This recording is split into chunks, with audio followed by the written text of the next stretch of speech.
In simple terms, what we do is we analyze data about customers and create answers to four major questions. What to sell, to whom, when, and why. Creating patterns and understanding of how customers behave, how can we influence them, what kind of data makes really sense. Like life is overwhelming, just like data is overwhelming. So an actionable item like 180 Ops can give you after they analyze your data, that's a great head start into your business to get on the right track. Whatever can be automated will be automated. That has been true for the past 2 decades.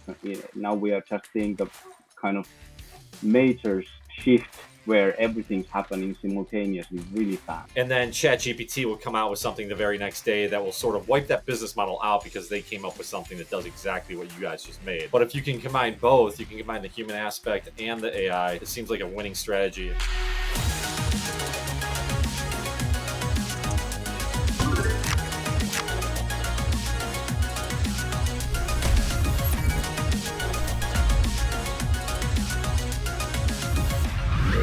So I'm Toni Keskinen, Chief Revenue Officer at 180ops.com. And my history and background is actually in advertising and marketing. So I've been doing, I worked for 8 years at Ogilvy Network in Finland called Taivas Agency as a planner and account director. And the core point that I was doing and have been doing since then was to come up with insights to understand customers and customers' behavior in a way that how do you kind of discover assets and possibilities from companies' capabilities and offerings that could be creating competitive advantages and create more value for customers. So my background is in doing this type of research and analysis and designing customer journeys and customer experiences. Then I worked at Omnicom Network for 5 years. As it's a media agency, so it's all about maximizing marketing return on investment and investment return, and still continuing the same path, discovering insights, understanding what's happening with the customers, and how do we create possibilities with these customers.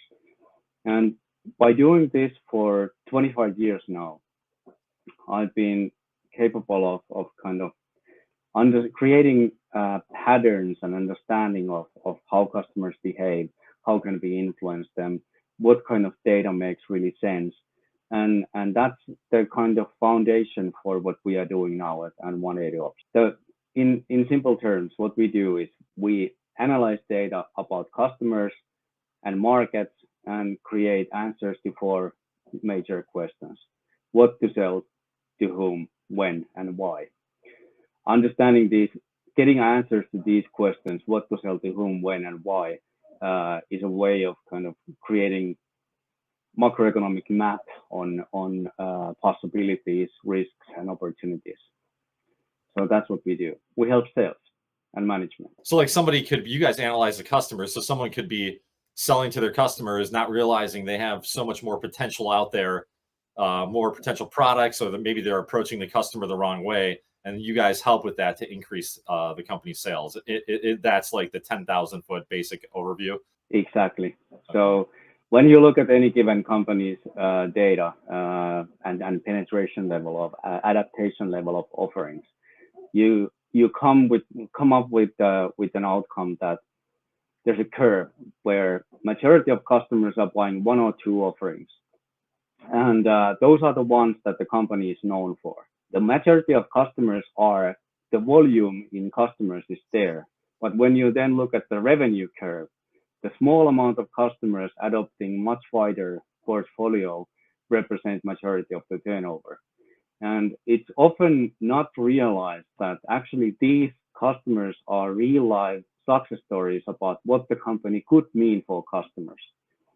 So those customers in the upper end of penetration level and adaptation level represent the kind of possibility and potential for other customers to adopt those behaviors too. And there's a major gap between the opportunity and the actual behavior that customers are showing. Okay, so like what would be one example that you see over and over again that a business doesn't do that you guys help with in terms of like a missing piece to the puzzle? Like, is there something Yeah. that like a very common thing you run into that people can optimize? Yeah. So when you look at any given company's management and dashboard systems, how are they managing the companies? Every single management tool is concentrating on some internal object. So you look at the company's financials, or you look at the subsidiaries or business units or offerings or channels or sales teams or salespeople, but it's always the center of the gravity is around some internal object. So you can see that there's changes. Some things are growing, some things are declining, but nothing explains that behavior change. And what we do, where the name 180 Ops actually comes from, is that our center of gravity is the individual customers. So what we are modeling and trying to understand is those individual customers. They have relationships. There are things happening in those relationships. There could be reclamations and refunds, and they might be showing interest to other offerings. And then things change in the company too. They grow, they decline, they hire people, they lay off people, they branch out into new areas and so on. And all these companies, they are operate in a certain macroeconomic environment. So macroeconomic data, inflation levels, gross domestic product, unemployment, and so on. And every single customer is like a sensor in the marketplace. So from these sensors, these companies, we can learn bigger patterns that when, for example, let's say, when we look at the economic policy uncertainty index, which is done by American scientists, it shows that in the history when 9/11 happened and when Lehman Brothers collapsed, there was a major spike in uncertainty, and we back then we thought that continents were shaking and the world was derailed. However, that was just a warm up. Where we are now is double the size of uncertainty that we saw then, and it's now delayed. Like it's a long term challenge that we are now facing, and it's no problem, no wonder why people are burning out and suffering at work. You help customers by also kind of looking into the future as well, predicting what Yes. will happen. Okay. So the past is for learning, but the data needs to show us the way to the future. So right now, for example, like in the United States, everyone has been predicting a recession for the last year and a half, but the stock market just keeps going up, unemployment's still high, all this stuff. And it just seems very weird that all these markets that are all-time high, all these numbers look so good. Do you feel like the economics for the entire world is going to hit a point where, we get into a really bad situation, especially, with, when COVID hit, all these governments out there spent so much money. Like the U.S. is in just trillions and trillions of dollars in debt right now, but yet everything seems from the outside perspective to be going great. What are your thoughts about the next year? Like, what do you think is going to happen?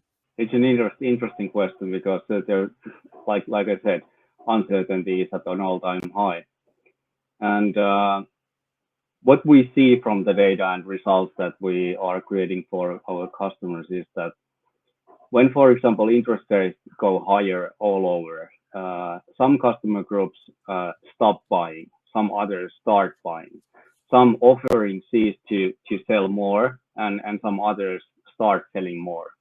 So when we are working with large and mid-cap companies like telcos and different types of business services, they have wide offering ranges and they have great diversity in their customer bases. And when we are facing situations like right now, it doesn't hit everyone the similar way. So there's always opportunities. Volatility really means that the opportunities and threats are at an all-time high. So it's not just negative. There's also simultaneously there are opportunities. Some sectors are rising. It's just a time to be very cautious, I would think, if the moral of the story Yes. is. With the central theme of AI coming into the picture as well, how do you see that impacting the economy in general? AI has so many influences. It's making, and what we see right now is that it's just marching out. AI is only like coming behind curtains. It has been behind curtains for a long time. For example, our team has been working with AI and machine learning since 2002, and now it's just it has become something of a phenomenon and something that we all ChatGPT came out and then everything was about AI. But for example, if we think about advertising and how we've been targeted with advertising or how we've been learning how to use social media, AI has been running on the back all the time for a long time. How it's influencing now is there's major diversity in it. Some sectors like let's say for example legal business or architectural business are something that they are rule-based businesses, and AI is hitting those sectors hard, and probably leaves a lot of unemployed people, and at least the way people are actually working is going to permanently change. But on the other hand, it has major upsides too. What we do is we are trying to make people's lives better. We are trying to make data speak for them, for those people, enabling them to get clarity into their situation with their customers and their markets, and enable them to react and operate in a best possible way there. Yeah. Do you see like we're at this like precipice? It feels like in the economy, and it's felt like that, which I alluded to a little bit before, over the last year and a half, because we came out of COVID, we have all this debt, interest rates are high, inflation is high in certain areas of the world. But AI came out at the same time, right? It, like the hype of AI came out at the same time. Part of me feels like AI can sort of help get us out of this mess. And if AI was not here, things could get really bad. Do you feel like you know that's the case where we're in this situation where the economy, and we could get the economy for all the countries in the world could sort of head into a recession, but AI has so much potential to help that it could sort of get us out of having a potentially bad recession or even depression? Well, all about AI is it's helping companies to improve productivity. So companies might be doing better. Are people doing better? It's a different question. Yuval Noah Harari wrote the book 21 Lessons for the 21st Century, and in his book he was kind of painting the future where some professions are rendered useless, and that's a scary picture. And it's depending on what sector you are working. Let's say, for example, if you are a doctor, it's easier to replace a doctor with an AI than a nurse, because the nurse is actually there for the person, and the requirement is the person to be near. On the doctors, they are making decisions and prescriptions, and that is easier to replace with AI than the nurses work. That's a great point. I never thought about it like that. People would think, well, you would be able to replace the nurses before the doctors, but really the doctor has the smarts. So the AI can replace the doctor because they're smarter than the doctor. So that makes a lot of sense. Yes, but it's really the time of when things are now building and changing, and there are so many technologies already in the world available for us now, that already those technologies that already exist can really transform the way we live, lead, and work. And the speed of development is so fast that it's really difficult to see to the even 5 years forward that what is our everyday living in 5 years. It's really difficult. So your company 180 Ops works with a lot of different companies doing market research And so in doing that, do you see people becoming more open to this idea of AI products or companies who utilize AI within their functioning or within their services? Because I'm thinking, for some background on that question, I'm thinking of the past few years as AI's come out. For a lot of people, that's a trigger word that they don't want to be involved with AI or AI products. Yeah. They're kind of scared of it. But do you see a shift happening there where people are becoming more open to these AI sort of products or services, or is there still a mix? There are the first wave of first adopters. They are already on board and working hard and learning and thriving in what they are doing. It's always the kind of status quo is that people feel secure in the where they know what's happening, and they are practiced and they have the history and learnings, and people always change a lot slower than the technology does. So the status quo bias and the kind of inertia there, it's obviously there, but these things are penetrating our lives and our everyday living so fast and coming in so many ways that the adoption is definitely growing fast. It, how it influences, there's a lot to learn from that. That what do we see in the couple of next years? Have you seen like customers on your end ask you about AI and how it can help them yet, or is because it seems like that would be a good litmus test to see how far along AI has come Yeah, when businesses start asking you about it. every company is now thinking about it. Really? Every company who wants to stay in business is now thinking about it and learning about it and trying out different types of testing, because that's all you can do really. Uh, in order to keep your strategy alive in this change, you need to be practicing, training, and doing all sorts of trials with the tools to learn how do they adapt to your processes, and can you redesign your processes. Whatever can be automated will be automated. That has been true for the past 2 decades. Now we are just seeing the kind of major shift where everything's happening simultaneously really fast. So is your business 180 Ops? Do you help train people as well, or is it all just internal on your end? Do you guys do everything for them, or do you train them as well? We do onboarding for the clients. Okay. Yes. So we concentrate on doing the software development and concentrate really on that software. We have partners then who concentrate on consulting and transformation work or making decisions based on the data that we produce. But we don't. My consulting days are over. Okay. So I'm done with that. And there's no scalability if you start consulting it. You need to create an ecosystem around you to do that work.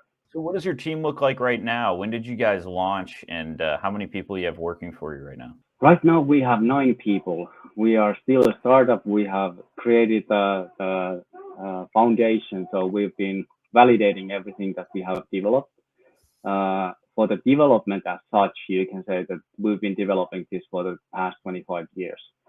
So everything that we are putting into the product has been done manually before, and we've been doing the consulting work and insight generation as projects for the customers first, and doing that management consulting work.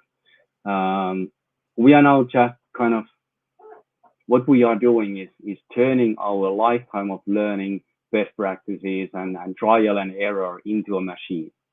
So in a way, we represent that AI transformation in that sense that we are now taking all the learnings that we have accumulated over the past 25 years into this offering and product. So is that something like you guys are a relatively new company, but Yes. AI came out the last year. Is that something that sort of raised the red flag on your end and you guys thought like, well, we got to rethink everything we're doing and sort of maybe implement AI and these strategies, and sort of did it throw you guys on your head when everything came out because it was such a No, it's actually what we've created, for example, the data model that we have in the server side is something that is AI native. So we are now doing data security assessments in order to enable you to ask language-based questions from the data, so that we can give answers, and the data can then answer. Well, the tools can then give you answers based on the data that we have. So AI for us is well, neural networks and AI are not the only tools that are necessary. AI has a major challenge in terms of giving you reasoning for the decisions that it gives you. AI can give you answers, but it can't explain how it came to those conclusions.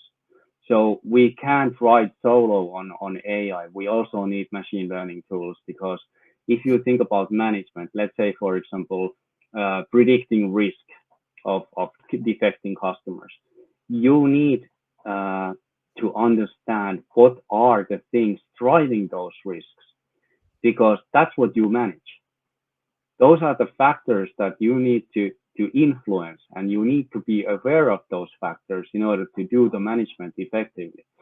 So AI as a solo technological solution isn't applicable for our purposes. Gotcha. And I think that's a good thing for, if a business is looking to implement AI, I think you got to be wary, because, I mean, you're going to have to implement AI, but at the same token, if your business is built solely around AI, you're probably not going to last too long, because, for example, there's companies out there that they'll do summaries of news articles or something like that. It's just a very basic app.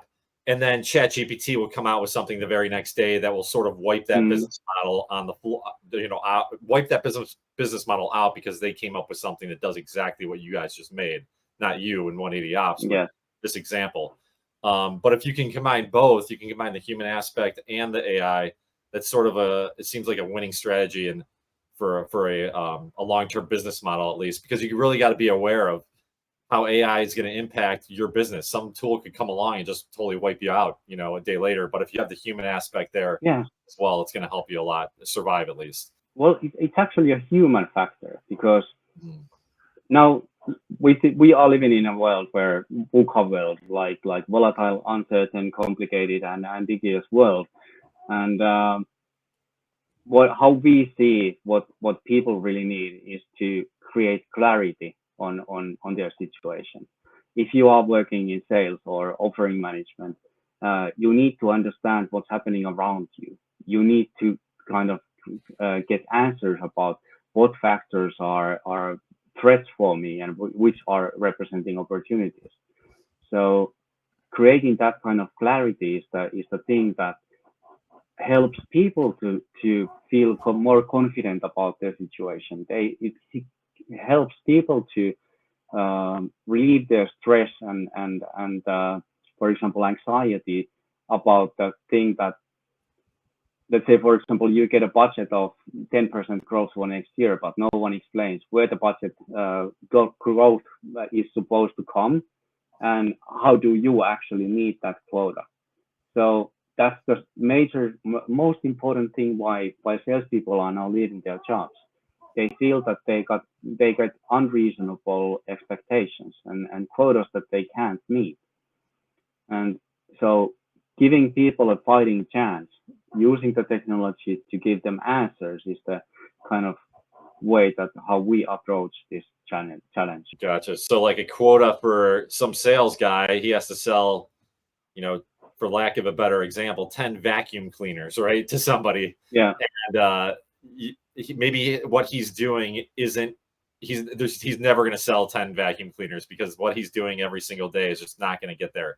But if you use AI to help him out, reach out to the right customers, market the right way, he could be on that path. And that takes the anxiety off of his shoulders, because when you're in sales and you don't produce, you don't sell, well, you can't put food on the table for your family and survive. It's all there. That pressure is always there. Absolutely. And there's upsales, cross sales, new customer acquisition, and then retention. Those are the 4 pillars of growing profitably. And we are meeting all those 4 pillars. Awesome. And how does it, like, if someone reached out to you at 180 Ops and they need help with anything regards to helping their sales. What does the pricing model look like and things like that? How do you what does it cost on the end users end? So we are serving mid-cap and large enterprises, so it's enterprise pricing, and not going to go in more detail about that. Sure. But what we really do is that the minimum, how we have approached this challenge is to make most value with minimum data. So first of all, we need billing history. We don't look into CRM history primarily, because a lot of companies, for example, do frame agreements, which means that they make a deal for a year. But then what actually happens with those customers isn't available to see from CRM. It's in the billing. Okay. And so we analyze the billing history, what has been sold to which companies, when, how much money was involved, and so on. And when we connect that with external data, like for example, in Finland, we have 1.3 million business IDs, and we are now modeling for Finnish companies. We are then modeling that into those 1.3 million customers and learning from existing customers by offering level, that where is the top side of or the kind of level of opportunity that can be met. It's not the maximum. It doesn't mean that it's an absolute maximum, but it's a reachable potential in the companies that can be gained. And by that, we actually create offering view for each individual customer. So what are the offerings that we should sell for each individual customer? As an aggregated view, this gives us a management view of the situation, that in which sectors do you have what kind of potential. Let's say, for example, you can compare commercial sector against IT sector or telcos or banks and so on. So you can see the macroeconomic level of opportunity between different sectors. And for existing customers, for account managers, it gives you ideas what to upsell for your existing customers. How do you create growth from those? And where are your biggest, most valuable new customer acquisition targets, hunting targets? As an outcome, we create a view where we divide the market by in a framework where there's current value on a rows, and then columns represent the potential, which means that you have farming clients on the left hand top corner, existing customers who have a lot of revenue in a year, but there's no upsales potential. On the right corner, you have strategic customers who already have a lot of billing, but there's more than €1 million in annual revenue to be gained and to upsell. And on the right bottom right corner, you have the hunting targets, which currently could be €0, but there's more than €1 million in potential for them to concentrate on or to gain from them. So this is creating also a kind of customer care model mapping, that how do you allocate your resources? What kind of personalities take care of these farming customers? Because it's a really different thing to keep customers satisfied compared to the long-term strategic tenancy that is required on the strategic accounts, or the kind of personality that does well the completely cold new customer acquisition type of work. And this is also something that helps people to concentrate on something that represents their best opportunity, well, their best personality traits. And so it's really like, I think that what we are selling to our customers is something that is transformational. It changes the way the company operates. It changes the way how you actually see markets, and it has a major power in it. So did I get that right? Did I hear that right? You guys suggest what person to reach out to certain companies based on their personality of the salesperson themselves? That's something that companies actually do. They study the salespeople's personal traits and define also these salespeople, they have their own knowledge about what kind of customers they want to work with. So it's an opportunity to kind of match the expectations and people's personality and wants into a model, and it makes people happier.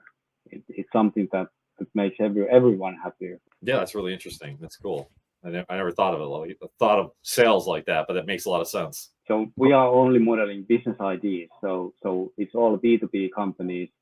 And we actually decided not to go on the consumer businesses because there's so many data restrictions, and the data availability globally is very, let's say, varied on consumer side.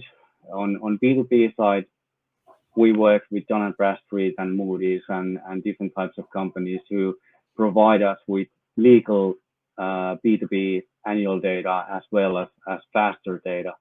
So it's structured, it's all scalable, it's a globally viable approach, and that's why we chose to concentrate on this. So let's imagine that I'm a company and I want to try out 180 ops. Can you walk me through very simply, like for somebody who maybe doesn't understand this very great, walk me through very simply what that looks like? How are you going to help my company grow and see opportunities that I have? Yes. So the first stage is 1 month. When we get the data, the billing history, and we connect it with external data and start modeling, we first come up with the view of the reality right now. So where is the money coming from? How does the penetration level in the offerings look like? What are the biggest sectors and where you are currently doing well? Then we calculate the potential level. So what type of upsales, cross sales, new hunting potential exists there? And that gives you the priorities towards the future. The next stage is to look into forecasting. We do the live projection for the next 12 months billing based on modeling the billing history as well as external data on macroeconomic trends, and give you the forecast for the next year by customer, by month. And that gives us the kind of future outlook, how are things moving forward. And this is the beginning. We get there in a month. And in case the customer wants us to do also analysis and make them suggestions and work with the board, that's something that we do with our partners. So partners can help the customers with the analysis side. In a month, a lot of things will be clearer. In case the customer wants to dig deeper into risk and readiness, that requires more data. Then we need pipeline history about offers. We need customer success data like reclamations and customer services and ticketing and that type of information, or the existing agreement lengths when are the agreements expiring and so on.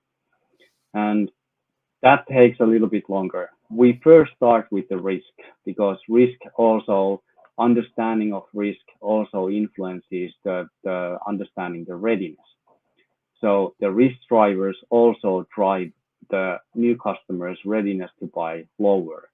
And so we have a sequel, and it's about a month for the risk analysis and another one for the readiness analysis. So in a quarter, we are up and running with the full-fledged solution. Awesome. So not too long. You would think it would take longer than that, but it seems like a couple months you're at least on the right pathway. Yes. What we've done is that we've platformized the way of doing this. And that's the work that we are now doing has until now been done as projects for individual modeling purposes. So like, for example, a risk as a project has been taking for half a year to produce, and it costs a lot of money to do that properly, especially if you are working in an international environment. We've created the processes and the models in a way that we only need to do adjustments to it. So that's what the kind of platformization of the offering is declining the risks, declining the investments, and taking most of the time away. So we are much faster than doing a custom project with a consulting company. Well, time is of the essence in business, so the faster the better. And sounds like It is. very quick. You mentioned before about you use AI and machine learning on the back end. For example, you said you could query databases using like real language or ask a question to your databases. What else do you guys at 180 Ops use AI for in terms of helping your customers, like in a simple way? The really complicated calculations that we have are something that we use now. Actually, our chief analyst or CTO should be here answering about that. But leveraging it as a combination of AI and machine learning. So one thing that we have as a requirement is that if we are giving some sort of recommendation based on the data, we need to be able to tell how it came through or what is it founded on. So we need to, it's all evidence-based data that we are giving for the customers, but we need to be aware of the evidence in order to kind of verify that what we are proposing has merit. The AI part regarding the large language models is something that can be connected, and we are actually now thinking that, let's say, for example, HubSpot and Salesforce are doing a lot of that type of development. So it might be smarter that we enable those tools to connect with our database and create the answers as in language answers instead of us doing the whole 9 yards. Okay. We are the economy of this ecosystem that we operate in. We, for example, recognize that a lot of work that, let's say, for example, sales enablement is another sector which writes your emails for new customer acquisition or follow-up emails and so on. That's a red ocean strategy, and there's a lot of players in that game already. And all these big players are already creating their own versions of those solutions. So you got it with HubSpot license, you got it with Salesforce license or Dynamics license. So what we are trying to do is we concentrate on things that are unique and where we provide unique value and then collaborate with the other technologies so that we create the maximal effort, outcome or value for the customer and don't even try to do everything ourselves. It doesn't make sense. Yeah. If you try to do everything, you're not going to be good at anything. So you mentioned briefly how it's difficult to interpret this data, like the data that comes in from these reports. Could you just talk to that? How do you see any opportunities for improving that? Do you think AI could at some point be able to interpret this data, or do you think it's always going to have some sort of human element? No, it's absolutely going to be a lot of answers will be coming as a direct suggestions. What should you do? What are the 5 things that you should do now? And they should be prompted. One of the things that, if you think about, for example, CRM right now and for the past 20 years, CRM has been felt by salespeople like a reporting, customer reporting management. It's more about reporting. It's your responsibility to keep the data updated. But you actually, as a salesperson, get really little value from it for yourself. So how we see the future is that CRM, with our help, start giving you answers instead of just requiring your reporting data back and craving for more data. It starts giving you suggestions. What should you do next? And one of the solutions that how we create this is by, for example, when there's a risk in some offering, or there's high readiness, which means that there's a trigger to buy in existence. That can be created into a trigger in a CRM telling you that now there's a task. This company, there's an opportunity in this company, in this offering right now. Or you are at risk of losing this customer relationship because of these things. And that's proactive. And that's something that where I see that the technology is giving us a lot of help in the what makes the most difference is that it starts telling you proactively about what you should concentrate on instead of you asking always. Right now, it's really much in reactive mode. Yeah, there's so many analytics tools out there to help people. For example, just on YouTube, like these podcasts, or we have another news channel out there, and YouTube has such great analytics on everything. How many Yeah. watch hours people are watching the videos, what percentage they're watching of the videos, the click-through rate on the thumbnails, a bunch of different metrics. And people love looking at those, including myself. Yeah, and the same with business. There's Google Analytics to see how many people come to your website and if they're going to convert or not. But like what you were alluding to, Tony, is, people love the analytics, but what's the use of analytics if you're not going to use them to help your sales or help your channel on YouTube or anything? It's more of just personal gratification rather than actually helping you with something. So you need that push, like you're saying. You need translation, and the thing is that the availability of data has not been a problem for many years anymore. It's the kind of making sense of that data that is the challenge. If you look at any mid-sized company or a large enterprise, they have so much data, they are drowning in it. It's not the problem of availability, it's about making sense of it. And that's where the technology gives, and AI and machine learning tools really have the best power to help. It's really making sense of all that. Yeah, and it feels like the people use, especially in corporate America, they use the analytics. There might be a whole team dedicated to analytics, but they're actually, it's counterintuitive because they're using the analytics to try to help them, but they're not doing anything with the actual data. So they're actually making their company counterproductive because they're putting all these resources into the analytics without doing anything to it. So if they didn't do any analytics at all, it might help them in a way because they're not spending the time and investment in creating an analytics team. If you're just going to create a team to look at data and not do anything with it, that could be counterproductive. But if you have these insights and actual transactional things to do, like Tony's alluding to, like, hey, you're at risk of losing this customer based on the data, so you should go reach out to them.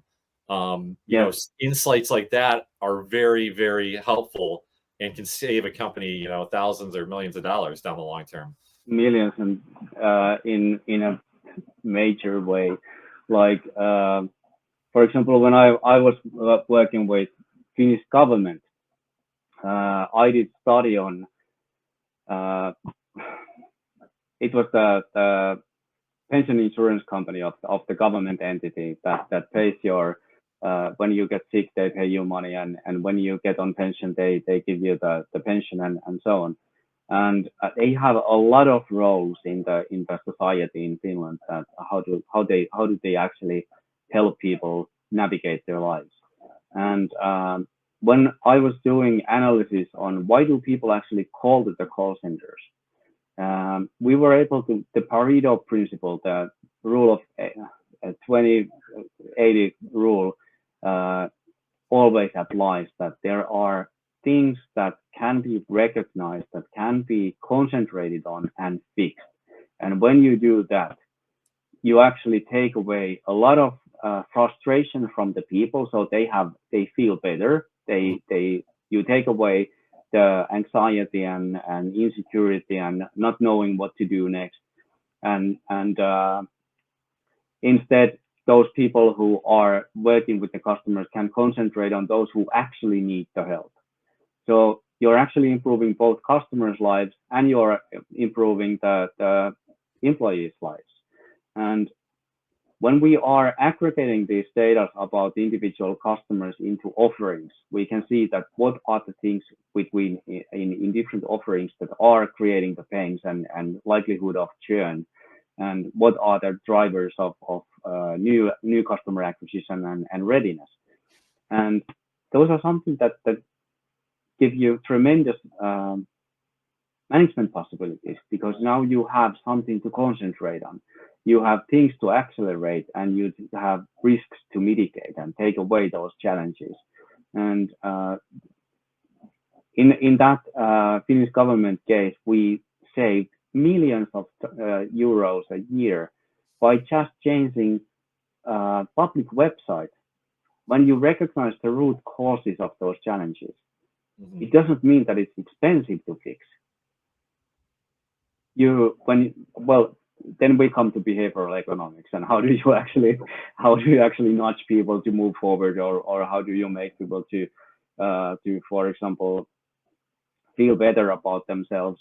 But those are the things that we need in order to make choices and lead and manage companies to better future. Yeah, it's like everybody needs a direction. Like, you know, if you're ever feeling overwhelmed in anything in your life, you know, the best advice I always take is just start with something very simple, an actionable item, whether it's cleaning up your house or do something. Because data, like life is overwhelming, just like data is overwhelming. So if you have an actionable item like 180 Ops can give you after they analyze your data, you know, that's a great head start into your business to get on the right track. Instead of being overwhelmed by the noise of data, Toni and 180 Ops will at least point you in the right direction, and that will, you know, accelerate your sales and growth eventually. But really, when we started developing this technology, we knew already, we kind of reverse engineered the technology development. We knew the challenges. We knew what kind of data gives you the most important insight. So we had the outcome already figured out. What we needed to figure out is how do we produce this effectively? What kind of data models and solutions are required in order to deliver that experience? And that's the work of 25 years in business, doing the manual grinding first. Yeah. Definitely. Nothing, everything that's worth something takes time. So 25 years, you know your stuff at this point. Yeah. You know, we like to ask everybody, and you know, back to the AI stuff. In terms of AI, where do you see AI in general going over the next 5 years? Is it something people should be scared about, concerned about, or excited about, or maybe both? I think both. Okay. It's both fear and inspiration. But in the late 90s, I was working for publishing companies, producing companies like Business Week and Advertising Age, Ad Age. And my clients were operating in marketing sector. The printing sector and retro studios were one of the sectors, and those were hit back then by digital imaging. So in those sectors, a lot of jobs, they just ceased to exist because Photoshop came. And AI has the same effect in a massive scale. It's not just disrupting a single business sector, it's disrupting all business sectors. And the analogy that I would consider here is that nurse versus doctor analogy. How scared should you be, or how much do you feel that your work will be influenced by AI? Well, there's your answer. If you are doing rule-based business that can be automated, it will be automated, and that will require you to change the way how you actually work and what kind of value do you provide. So it's both. It's something to be excited about, but it's also something to be scared about. Yeah, like one of the exciting things for the doctor is, you know, I think there's going to be, you know, AI doctors out there, which there probably already are, but you'll be able to put in your conditions, and, you know, you might be able to get treated, or the AI doctor might be able to give you a diagnosis that's more accurate than your doctor. I think it's going to help a lot of people that might have chronic conditions that were misdiagnosed from their doctors for years and years. And, you know, they might be able to go in and have an AI doctor diagnose them because the AI doctor has so much information at their hands. You know, other doctors That's already happened. Yeah, it's crazy. Like, you know, it's sad. It's already happening. And the same is happening in legal agencies, Okay. like for example, making contracts and making agreements and so on. So, and in those cases, a lot of the basic work is done by AI, and then human is required to kind of give the human touch to it, or making secure that the data hasn't, well, the AI hasn't done something hallucinating or doing something weird, but it's automating a lot of those processes, and that's something scary too, because that just might kill your enjoyment of the work. Yeah, like the work, nobody wants to work, but then when you're actually working, it gives you satisfaction. But that might go away, you know? Exactly. If you're just correcting what AI is producing, it's not really satisfaction creating life. No, not at all. It feels like more of manipulation than work, you know? So yeah. Exactly. What other things should people be a little bit wary of or scared of in terms of AI? We need to be kind of aware of what the development is bringing, and on the legal side, I think that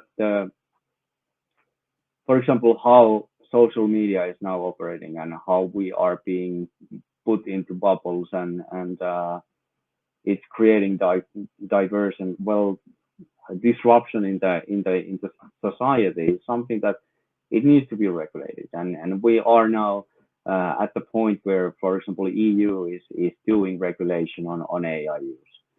There was also a discussion about US about, for example, doing AI pictures and movies, about replacing, for example, some porn movie star's face with your friend's face, Yeah. and like, that's something that it should be illegal. It should be something that is regulated, and technology has developed and evolved much faster than legislation has. And I'm looking at the world right now, and I feel that there will be events and phenomena that take over before legislation actually catches up. Yeah. And so it's going to be a bumpy ride. That's for sure. And the volatility of the market and the uncertainty of the market, it's just skyrocketing constantly. I think we're lucky to be living in this time. Elon Musk said, you know, someone asked him, how do you feel about AI? And he's like, well, I don't know what's going to happen with it, but he's like, if I had a choice to live in one period of time in the history of the world, it'd probably be now, because it's going to be a very interesting next few decades. Absolutely. Tony, now's the time to promote anything. I know 180 Ops is the company that we've been talking about the whole time, which is very exciting. But is there anything else that you want to promote right now? Yeah, I published a book last spring, Path to Growth and Profitability, available in Amazon. And in that book, I'm kind of laying out the big picture, the foundation, and the people, the cultures and strategy processes, and the practical use cases about how can you make sense of the data, and where is the kind of source code behind it, that how do you translate the data and make sense of it. And that's something that I think that many people would actually benefit from. Anyone in business can definitely learn new stuff and get help with their business, and especially with data analytics. So check out that book on Amazon. We'll leave a link in the description. Yeah, and then be sure to check out Ryan and I's newsletter, fry-ai.com. We have weekday news on artificial intelligence, as well as 3 top AI tools of the day, and a mystery link as well that has some fun links to different things in AI, tweets, videos, and all sorts of community engagement. But thanks so much, Tony, for coming on. It's a pleasure. Thank you for inviting me.